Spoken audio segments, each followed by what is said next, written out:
Mr. McCaul for his 5 minutes questioning. Mr. Chairman, Madam Secretary, it was great to serve with you in Congress. It was an honor, and it's an honor to see you as Secretary of this important department. Let me say on behalf of my state of Texas, thank you for what you've done in a very short period of time.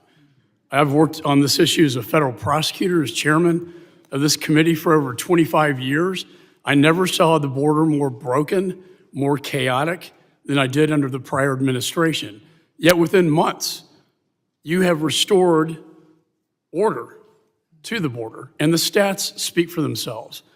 And I want to commend you and President Trump for that. You know, on day one, they rescinded the Remain in Mexico policy, which led to the chaos. It said, we're open for business, come on in. And they did. Over 10 million encounters, 2 million gotaways, yet within months of your administration, that number's gone down 93%. Catch and release. I've been fighting that one for years. The Biden administration did away with it. Now, we're decreased to 99.99%, almost zero catch and release, a very dangerous policy. Remain in Mexico has been on the books for 30 years, yet I marked it up on the Foreign Affairs Committee last year as part of the Secure Border Act. Most offensively, and the reason I was an impeachment manager against Mayorkas was his dereliction of duty to basically prioritize allowing aggravated felons into the country, even though Congress, by federal law, said shall detain aggravated felons. Yet, what did he do? He told his agents, that's discretionary.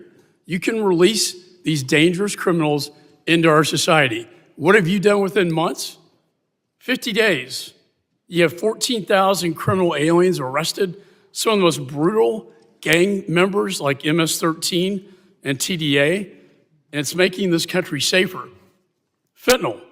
Each year, more Americans die from fentanyl than the number of Americans who died in the Vietnam War over 20 years. You recently had the largest massive seizure of these deadly drugs just this last couple weeks by the Sinaloa cartel. And again, my state thanks you for that. Terrorism. You said 250 known suspected terrorists have been deported. We saw after Afghanistan the debacle of the collapse of Afghanistan when Bagram was shut down, the prisons were unleashed, ISIS-K went to the Khorasan region, crossed into the United States, and 8 were found plotting in this country. You were making this country safer by your actions. The Biden administration made it dangerous, and it didn't have to take a bunch of new laws. It needed new leadership, which you have provided and the president has provided as well. My question to you is, as you know, reconciliation, you need resources, and nobody knows that better than I do.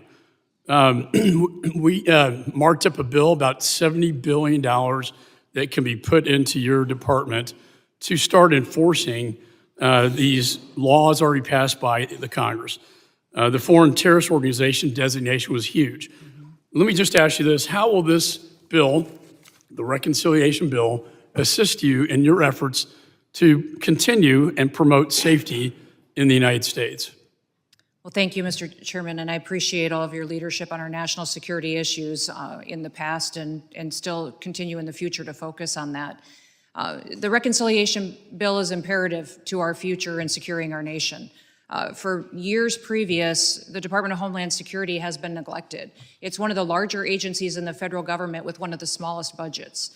And certainly under the previous administration, the Coast Guard was hollowed out.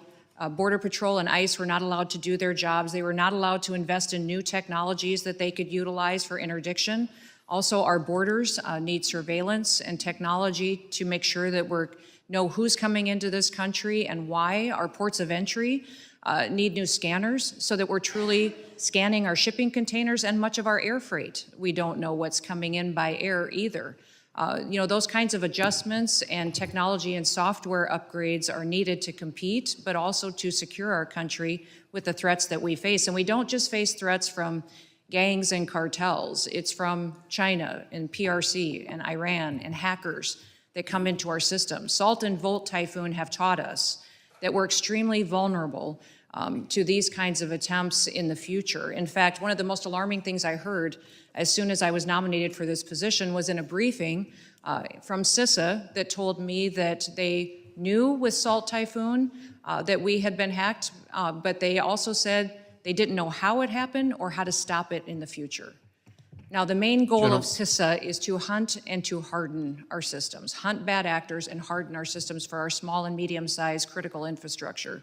Department of Homeland Security has 10 of the 16 components of critical infrastructure, and that's what we need to focus our resources on. Thank you. Gentleman's time has expired. I now recognize